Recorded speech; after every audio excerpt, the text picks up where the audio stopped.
ఒకప్పుడు అడవుల్లో తుపాకులు పట్టుకుని తిరిగిన చేతులు ఇప్పుడు చేనేత వస్త్రాలను ప్రదర్శించాయి. తుపాకీ మార్గాన్ని వీడి జనజీవన స్రవంతిలోకి వచ్చిన బస్తర్ మాజీ మహిళా నక్సల్స్ ర్యాంప్ పై సందడి చేశారు. రాయ్పూర్ లో జరిగిన జాతీయ చేనేత దినోత్సవ కార్యక్రమంలో కరాతాళ ధ్వనుల మధ్య ర్యాంప్ వాక్ చేసింది అందరినీ దృష్టి ఆకర్షించారు. ఒకప్పుడు దట్టమైన అడవులు, చేతులు తుపాకులు, భుజాలపై బాధ్యతలు. ఇది బస్తర్లో మావోయిస్ట్ ఉద్యమంలో ఉన్న మహిళల జీవితం. కానీ ఇప్పుడు పరిస్థితి పూర్తిగా మారిపోయింది. హింసకు దూరంగా ప్రధాన స్రవంతిలోకి వచ్చిన మాజీ మహిళా నక్సల్ కొత్త జీవితాన్ని ప్రారంభించారు. రాయ్పూర్లో జరిగిన జాతీయ చేనేత దినోత్సవ కార్యక్రమం ఇందుకు వేదికగా మారింది. తుపాకులు పట్టిన అదే చేతులు ఇప్పుడు చేనేత వస్త్రాలను ధరించి ర్యాంప్ పై నడిచారు. సంప్రదాయ చేనేత దుస్తుల్లో మాజీ మహిళా నక్సల్ ర్యాంప్ పై అడుగులు వేస్తుండగా కార్యక్రమానికి హాజరైన వారి నుంచి భారీగా చప్పట్లు వినిపించాయి.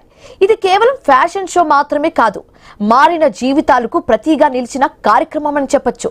ఒకప్పుడు అడవుల్లో గడిపిన జీవితానికి ముగింపు పలికి ఇప్పుడు సమాజంలో గౌరవంగా జీవిస్తున్నామనే సందేశాన్ని ఈ మాజీ నక్సల్స్ ఇచ్చారు.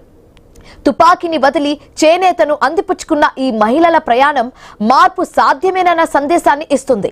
అడవుల నుంచి ర్యాంప్ వరకు సాగిన ఈ ప్రయాణం బస్తర్లోని మాజీ మహిళా నక్సల్స్ జీవితాల్లో వచ్చిన కొత్త అధ్యాయానికి ప్రతిగా నిలిచింది.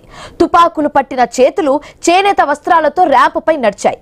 హింస నుంచి అభివృద్ధి వైపు, అడవుల నుంచి ప్రధాన స్రవంతి వైపు సాగిన ఈ మార్పు ఇప్పుడు దేశవ్యాప్తంగా కూడా చర్చనీయాంశంగా మారింది.